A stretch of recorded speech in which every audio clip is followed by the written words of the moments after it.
അപ്പോൾ ഒരുപാട് പ്രതീക്ഷയോടുകൂടി കേരളം ഉറ്റുനോക്കുന്ന വി.ഡി. സതീശൻ സർക്കാരിന്റെ ആദ്യത്തെ ബജറ്റ് ഇന്നാണ്. ബജറ്റിലെ വിസ്മയങ്ങൾ കാത്തിരിക്കുകയാണ് ഓരോ മലയാളിയും. ക്ഷേമ പ്രഖ്യാപനങ്ങളിൽ ഊന്നിയായിരിക്കും ബജറ്റ് അവതരണം എന്നാണ് പ്രതീക്ഷിക്കപ്പെടുന്നത്. ക്ഷേമ പെൻഷനിൽ വർധനവുണ്ടാകുമോ? സർക്കാർ ജീവനക്കാരുടെ DA കുടിശ്ശികയിൽ എന്ത് തീരുമാനമെടുക്കും? ആകാംക്ഷകൾ ഒരുപാടാണ്. കിഫ്ബിയുടെ ഭാവിയിലും ഈ ബജറ്റ് നിർണായകമാണ്. കന്റോൺമെന്റ് ഹൗസിന് മുന്നിൽ നിന്ന് ബിനൽ ലീലാസാബുവും നിയമസഭയ്ക്ക് മുന്നിൽ നിന്ന് അർജുൻ രാജ് നമുക്കിപ്പം തത്സമയം ചേരുന്നു. ആദ്യം കന്റോൺമെന്റ് ഹൗസിലേക്ക് പോവാണ് ഞാൻ, ബിനലിലേക്ക് പോവാണ്. ബിനൽ, ഗുഡ് മോർണിംഗ്. വി.ഡി. സതീശൻ സർക്കാരിന്റെ ആദ്യ ബജറ്റ്, മുഖ്യമന്ത്രി എപ്പോഴാകും അവിടെ നിന്നും ഇറങ്ങുക? എന്താണ് ബജറ്റുമായി ബന്ധപ്പെട്ടുള്ള അവസാനവട്ട പ്രതീക്ഷകൾ ബിനൽ? സേതു, ഇപ്പോഴും മുഖ്യമന്ത്രി താമസിക്കുന്നത് പ്രതിപക്ഷ നേതാവിന്റെ ഔദ്യോഗിക വസതിയായ കന്റോൺമെന്റ് ഹൗസിലാണ്. ഇവിടെ നിന്നും അധിക ദൂരമില്ല നിയമസഭയിലേക്ക്. അതുകൊണ്ട് ഏകദേശം 8:45 കൂടിയാകും അദ്ദേഹം പുറത്തേക്ക് ഇറങ്ങുക. പുറത്തേക്ക് ഇറങ്ങുമ്പോൾ മാധ്യമങ്ങളെ കാണും. ഇവിടെയുള്ള സാധാരണഗതിയിൽ ഈ ബജറ്റ് അവതരിപ്പിക്കുമ്പോൾ ധനമന്ത്രിമാരുടെ ഒരു ചടങ്ങെന്ന് പറയുന്നത് ഈ അച്ചടിച്ച ബജറ്റ് ഇവിടേക്ക് കൊണ്ടുവരും. അത് മുഖ്യമന്ത്രിക്ക്, നിലവിൽ ധനമന്ത്രിക്കാണ് കൈമാറുന്നത്. ധനവകുപ്പ് കൈകാര്യം ചെയ്തത് മുഖ്യമന്ത്രി ആയതുകൊണ്ട് ഇവിടേക്ക് കന്റോൺമെന്റ് ഹൗസിലേക്ക് ഉദ്യോഗസ്ഥരെത്തി ഇവിടെ ആ ബജറ്റ് കൈമാറും. അതിനുശേഷമാകും മുഖ്യമന്ത്രി പുറത്തേക്ക് ഇറങ്ങുക. നേരത്തെ പറഞ്ഞതുപോലെ അധിക ദൂരമില്ലാത്തതുകൊണ്ട് 5 മിനിറ്റ് പോലും യാത്ര ഇവിടെ നിന്ന് നിയമസഭയിലേക്കില്ല. അതുകൊണ്ട് തന്നെ 8:45 കഴിഞ്ഞതിന് ശേഷമാകും മുഖ്യമന്ത്രി പുറത്തേക്ക് ഇറങ്ങുക. അതിനുശേഷം നിയമസഭയിലേക്ക് എത്തി ബജറ്റ് അവതരിപ്പിക്കും. നിലവിൽ ഞാനുള്ളത് കന്റോൺമെന്റ് ഹൗസിലാണ്. ഇവിടെ ഇപ്പോൾ നമുക്ക് മുഖ്യമന്ത്രിയുടെ ഔദ്യോഗിക വാഹനവും ഒക്കെ കാണാം. ഇവിടേക്ക് ഇപ്പോൾ എത്തിയിട്ടുള്ളത് മുഖ്യമന്ത്രി ഓഫീസിലെ IAS ഉദ്യോഗസ്ഥരായിട്ടുള്ള NSK ഉമേഷും രത്തൻ യു ഖേൽക്കറും ഇവിടേക്ക് എത്തിയിട്ടുണ്ട്. മുഖ്യമന്ത്രിയുമായി അവർ കൂടിക്കാഴ്ച നടത്തും. അവസാനവട്ട ഒരു ചർച്ചയും കൂടിക്കാഴ്ചയും ഒക്കെയാകും ഇവിടെ ഉണ്ടാവുക. എന്തായാലും കൂടിക്കാഴ്ച തുടങ്ങിയിട്ടില്ല. അത് ഏകദേശം ഒരു അരമണിക്കൂർ ശേഷമാകും അത് ഉണ്ടാവുക എന്നാണ് അറിയാൻ കഴിയുന്നത്. നമ്മൾ ബജറ്റിൽ പ്രതീക്ഷിക്കുന്നത് നിലവിൽ വലിയ വൻകിട പ്രഖ്യാപനങ്ങൾ ബജറ്റിൽ ഉണ്ടാകാൻ സാധ്യതയില്ല എന്നാണ് അറിയാൻ കഴിയുന്നത്. പ്രത്യേകിച്ച് ഇവിടെ ഉണ്ടാകാൻ പോകുന്ന ക്ഷേമ പ്രവർത്തനങ്ങളിൽ ഊന്നിയുള്ള ഒരു ബജറ്റ് ആയിരിക്കും വി.ഡി. സതീശൻ അവതരിപ്പിക്കുക എന്നുള്ളതാണ്. ഇവിടെ പ്രത്യേകിച്ച് ക്ഷേമ പെൻഷൻ 3000 രൂപ ആക്കി വർദ്ധിപ്പിക്കുമെന്ന് മാനിഫെസ്റ്റോയിൽ പറഞ്ഞിരുന്നു. അത് ആ തുകയിലേക്ക് എത്തിയില്ലെങ്കിലും 2500 ആയെങ്കിലും പ്രഖ്യാപിക്കും എന്നാണ് നമുക്ക് ഇപ്പോൾ ഈ ഘട്ടത്തിൽ മനസ്സിലാക്കാൻ കഴിയുക. കിഫ്ബിയിൽ എന്താകും നടപടി എന്നുള്ളത് ആകാംക്ഷയാണ്. നിലവിൽ കഴിഞ്ഞ സർക്കാർ വലിയ അഭിമാനത്തോടെ പറയുന്ന, അല്ലെങ്കിൽ കഴിഞ്ഞ സർക്കാരിന് ഏറ്റവും പ്രധാനപ്പെട്ട ഒന്നാണ് കിഫ്ബി ഉള്ളത്.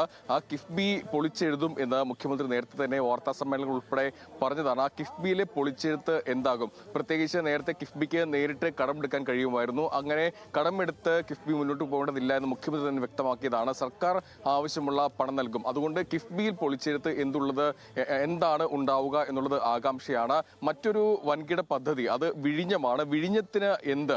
അതും ആകാംക്ഷയാണ്. പ്രത്യേകിച്ച് വിഴിഞ്ഞത്തിന്റെ 2 കോറിഡോറുകൾ അത് പൂർത്തിയാകാറുണ്ട്. ഒന്ന്, ചരക്ക് ഗതാഗതം സുഗമമായി മുന്നോട്ട് കൊണ്ടുപോകുന്നതിന് റോഡ് റെയിൽ ഗതാഗതം കൃത്യമായി മുന്നോട്ട് കൊണ്ടുപോകണം. അതുകൊണ്ട് തന്നെ അതിൽ പ്രഖ്യാപനങ്ങൾ ഉണ്ടാകാനുള്ള സാധ്യത വളരെ കൂടുതലാണ്. നിലവിൽ വരുമാനം വർദ്ധിപ്പിക്കാൻ എന്തൊക്കെയാകും ഈ ബജറ്റിൽ ഉള്ളത് എന്നുള്ളതാണ് ഒരു ചോദ്യചിഹ്നമായി അവശേഷിക്കുന്നത്. പ്രത്യേകിച്ച് റവന്യൂ ഡെഫിസിറ്റ് ഗ്രാന്റ് കേന്ദ്രം നൽകിയിട്ടില്ല. ആ റവന്യൂ ഡെഫിസിറ്റ് ഗ്രാന്റ് കിട്ടും എന്നാണ് ഒരു പ്രതീക്ഷയുള്ളത്. അതുകൊണ്ട് തന്നെ ആ തുകയ്ക്കായുള്ള ഒരു സാധ്യത കൂടി നോക്കും. മറ്റൊന്ന്, ഈ GST മുടങ്ങിക്കിടക്കുന്ന GST വാങ്ങിയെടുക്കാൻ കേന്ദ്രത്തിൽ സമ്മർദ്ദം ചെലുത്തി വാങ്ങിയെടുക്കാനുള്ള ഒരു ശ്രമം കൂടി ഈ സർക്കാരിന്റെ ഭാഗത്തുണ്ട്. പ്രത്യേകിച്ചും ഈ സർക്കാർ വന്നതിന് ശേഷം 2000 കോടിയിലധികം തുക GST കുടിശ്ശിക ലഭിച്ചിരുന്നു. അടുത്ത വർഷം ഏകദേശം 10,000 കോടി കിട്ടും എന്നാണ് ഒരു പ്രതീക്ഷയുള്ളത്. അത് വാങ്ങിച്ചെടുക്കാനുള്ള ഒരു ശ്രമം കൂടി ഈ സർക്കാരിന്റെ ഭാഗത്തുണ്ടാകും. പിന്നെ ഏവരും ഉറ്റുനോക്കുന്ന ഒരു കാര്യം ഈ പദ്ധതി വിഹിതം വെട്ടിക്കുറയ്ക്കുമോ എന്നുള്ളതാണ്. അങ്ങനെ കഴിഞ്ഞ സർക്കാരൊക്കെ അങ്ങനെ പദ്ധതി വിഹിതം വെട്ടിക്കുറച്ചാണ് വരുമാന വർധനവ് ഉണ്ടാക്കിയിട്ടുള്ളത്. ഈ സർക്കാരും അത് തുടരുമോ എന്നുള്ളത് ഒരു ആകാംക്ഷയാണ്. പ്രത്യേകിച്ച് ആ രീതിയിലേക്ക് പദ്ധതി വിഹിതം വെട്ടിക്കുറയ്ക്കരുത്, ആ തുക കൃത്യമായി സർക്കാരിന്റെ ഭാഗത്തുണ്ട്, അങ്ങനെ മുന്നോട്ട് പോകണമെന്നാണ് മുൻ ധനമന്ത്രി KN ബാലഗോപാൽ ഉൾപ്പെടെ പറഞ്ഞിട്ടുള്ള ഒരു കാര്യം. അതുകൊണ്ട് തന്നെ എങ്ങനെയാകും ഈ സർക്കാർ ഈ പദ്ധതി വിഹിതം വെട്ടിക്കുറച്ച് മുന്നോട്ട് പോകുമോ, അല്ലെങ്കിൽ മറ്റ് വരുമാന വർധനവിനുള്ള പദ്ധതികൾ പ്രഖ്യാപിക്കുമോ എന്നുള്ളത് ആകാംക്ഷയാണ്. ഏറ്റവും പ്രധാനപ്പെട്ട മറ്റൊരു കാര്യം ഈ ഇന്ദിരാ ഗ്യാരണ്ടിയാണ്. ഇന്ദിരാ ഗ്യാരണ്ടിയിൽ 2 എണ്ണം, അതായത് ഒന്ന് പ്രിയദർശിനി യാത്രയാണ്. സ്ത്രീകൾക്ക് KSRTC ബസ്സിൽ സൗജന്യ യാത്ര പ്രഖ്യാപിച്ചിരുന്നു, അത് നടപ്പിലാക്കി. വയോജന വകുപ്പ് രൂപീകരിക്കും എന്ന് പ്രഖ്യാപിച്ചിരുന്നു, അത് നടപ്പിലാക്കി. അതോടൊപ്പം ഇനിയും 3 ഗ്യാരണ്ടികൾ പ്രഖ്യാപിച്ചിട്ടുണ്ട്. അതിനുള്ള പണം എവിടെ നിന്നാണ് കണ്ടെത്തുക, അതെങ്ങനെയാണ് വകയിരുത്തുക എന്നുള്ളതും ഒരു ചോദ്യമാണ്. എന്തായാലും വളരെ ആകാംക്ഷ നിറഞ്ഞ ഒരു ബജറ്റായിരിക്കും ഇത്. പ്രത്യേകിച്ച് വൻകിട പ്രഖ്യാപനങ്ങൾ ഉണ്ടാകില്ലെങ്കിൽ കൂടി ജനക്ഷേമ പദ്ധതികൾ ഉണ്ടാകും എന്നാണ് നമുക്ക് അറിയാൻ കഴിയുന്നത്. നികുതി ഭാരം അടിച്ചേൽപ്പിക്കാത്ത ഒരു ബജറ്റായിരിക്കും എന്നും അറിയുന്നു. അതിൽ എന്തൊക്കെ വിസ്മയങ്ങളാകും ഉണ്ടാവുക എന്നുള്ളതാണ് ഏവരും ഉറ്റുനോക്കുന്നത്. സേതു, നിശ്ചയമായും ബിനിൽ. Arjun good morning. അർജുൻ, ഇപ്പം സംസ്ഥാനത്തിന്റെ കടം നമുക്കറിയുന്ന പോലെ 5 ലക്ഷം കോടിയിലേക്കൊക്കെ എത്തി നിൽക്കുന്ന ഘട്ടത്തിൽ ഈ ബജറ്റിൽ എങ്ങനെയാകും ഓരോന്നിനുമുള്ള നീക്കിയിരിപ്പും കാര്യങ്ങളും എന്നുള്ളതൊക്കെ ഇപ്പം വലിയ ആകാംക്ഷയായിട്ട് നിൽക്കുന്നുണ്ട്. ബിന്നിൽ പറഞ്ഞ പോലെ വൻകിട പദ്ധതികളുടെ പ്രഖ്യാപനം ഒന്നും അധികമായിട്ടുണ്ടാകില്ല എങ്കിലും ഈ അതിവേഗ ട്രെയിൻ അടക്കമുള്ള പ്രഖ്യാപനങ്ങൾ ഇതിൽ ഉണ്ടാകുമോ എന്നൊരു ആകാംക്ഷ കൂടെ നിലനിൽക്കുന്നുണ്ട്. ഇപ്പം നിയമസഭയ്ക്ക് മുന്നിലാണ് അർജുൻ ഉള്ളത്. കന്റോൺമെന്റ് ഹൗസ് തൊട്ടടുത്തായതുകൊണ്ട് തന്നെ അദ്ദേഹം 9 മണി അടുപ്പിച്ചൊക്കെ അവിടെ നിന്ന് ഇറങ്ങാൻ സാധ്യതയുള്ളൂ. പ്രതിപക്ഷത്തിന്റെ നിലപാട് എന്തായിരിക്കും ഇന്നത്തെ ഈ ബജറ്റിനോട്? എന്താണിപ്പം നിയമസഭയ്ക്ക് മുന്നിൽ നിന്നുള്ള കാര്യങ്ങൾ?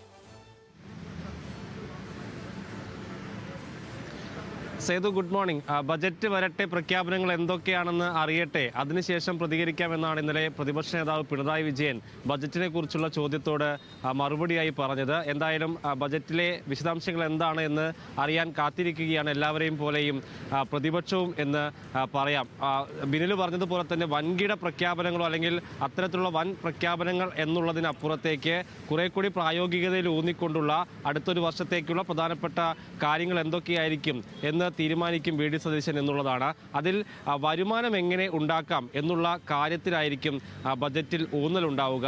ഈ സർക്കാരിൻ്റെ കാലത്ത് ഏറ്റവും ശ്രദ്ധേയമായും ഏറ്റവും ഗൗരവത്തോടെയും അവർ പറഞ്ഞിരുന്നത് വിഴിഞ്ഞം തുറമുഖവുമായി ബന്ധപ്പെട്ട വികസനങ്ങളാണ്. വിഴിഞ്ഞം ഈ സർക്കാർ അവരുടെ വരുമാനത്തിൻ്റെ ഏറ്റവും വലിയൊരു സ്രോതസ്സായി കാണുന്നുണ്ട് എന്നുള്ളതാണ്. അത് വിഴിഞ്ഞം തുറമുഖവുമായി ബന്ധപ്പെട്ടുള്ള അനുബന്ധ വികസനങ്ങളിലൂടെ സംസ്ഥാനത്തിന് വരുമാനം ഉണ്ടാക്കുക എന്നുള്ളതാണ്. അതുകൊണ്ട് തന്നെ വിഴിഞ്ഞം തുറമുഖവുമായി ബന്ധപ്പെട്ടിട്ടുള്ള പ്രഖ്യാപനങ്ങൾ ഇന്നത്തെ ബജറ്റിലെ ഏറ്റവും ഊന്നലായി തന്നെ പറയും. അനുബന്ധ വികസനങ്ങൾ, ചരക്ക് നീക്കം അത് സജീവമാക്കുന്ന പദ്ധതികൾ ഉൾപ്പെടെയുള്ള കാര്യങ്ങൾ, വിഴിഞ്ഞത്ത് നിന്ന് എങ്ങനെ വരുമാനം ഉണ്ടാക്കാം എന്നുള്ളതിൻ്റെ ഒരു പ്രഖ്യാപനങ്ങൾ ഇന്നത്തെ ബജറ്റിൽ ഇടം പിടിക്കാനുള്ള സാധ്യതയാണ്. രണ്ടാമത്തേത് സേതു പറഞ്ഞതുപോലെ തന്നെ അതിവേഗ റെയിൽ, ഈ കെ-റെയിൽ പദ്ധതി സംസ്ഥാനം പൂർണ്ണമായും ഉപേക്ഷിച്ചെങ്കിലും അതിവേഗ റെയിൽ എന്നുള്ള ആശയത്തിനോട് UDF-നും യോജിപ്പാണ്. ഈ ശ്രീധരൻ്റെ പ്രൊപ്പോസൽ ഇപ്പോൾ സർക്കാരിൻ്റെ മുന്നിലുണ്ട്.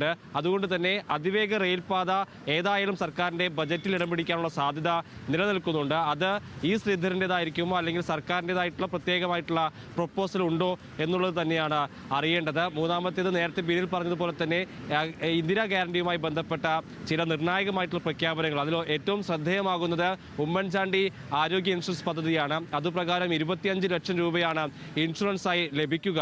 ആ പ്രഖ്യാപനം ഇന്നത്തെ ബജറ്റിൽ ഇടം പിടിക്കുമോ എന്നുള്ളതാണ്. ഈ പ്രഖ്യാപനത്തിൽ ഏറ്റവും ജനക്ഷേമമാകുന്ന ജനകീയമാകുന്ന പ്രഖ്യാപനം ഉണ്ടാവുകയാണെങ്കിൽ അത് ഉമ്മൻചാണ്ടി ആരോഗ്യ ഇൻഷുറൻസ് പദ്ധതിയായിരിക്കും. ആ പ്രഖ്യാപനം വന്നു കഴിഞ്ഞാൽ 25 ലക്ഷം രൂപ വെച്ച് ഓരോ ആളുകൾക്കും ആരോഗ്യ ഇൻഷുറൻസ് ലഭിക്കുന്ന പദ്ധതിയാണ് അത്. അങ്ങനെ ജനക്ഷേമമായിട്ടുള്ള പദ്ധതികൾ ഉണ്ടാകാനുള്ള സാധ്യതയുണ്ട്. ക്ഷേമ പെൻഷൻ അത് 2000 3000 ആക്കുമെന്നുള്ളതാണ് വാഗ്ദാനം. അതിൽ ചെറിയ ഒരു വർധനവ് ഈ സർക്കാരിൻ്റെ തുടക്കത്തിൽ തന്നെ ഉണ്ടാകാനുള്ള സാധ്യത നിലനിൽക്കുന്നുണ്ട്. അങ്ങനെ ജനകീയമായിട്ടുള്ള പ്രഖ്യാപനങ്ങൾ ഉണ്ടാകും. അതോടൊപ്പം തന്നെ സംസ്ഥാനത്തിന് വരുമാനം വർദ്ധിപ്പിക്കുക എന്നുള്ളത് ഏറ്റവും പ്രധാനപ്പെട്ട ലക്ഷ്യമാണ്. ഈ നികുതി വരുമാനം അത് പരമാവധി വാങ്ങിയെടുക്കാനുള്ള നീക്കങ്ങൾ ഉണ്ടാകും. അതിനോടൊപ്പം തന്നെ ഈ PMC പദ്ധതിയൊക്കെ പോലെ ഉണ്ടാക്കുന്ന ഒരു നിലപാട് സർക്കാർ വ്യക്തമാക്കിയിട്ടുണ്ട്. അതായത് സംസ്ഥാന സർക്കാരിന് കേന്ദ്ര സർക്കാരിൻ്റെ ചില പദ്ധതികൾ അത് കഴിഞ്ഞ സർക്കാരിൻ്റെ കാലത്ത് നടപ്പാക്കാൻ ഉദ്ദേശിച്ചിരുന്നില്ല.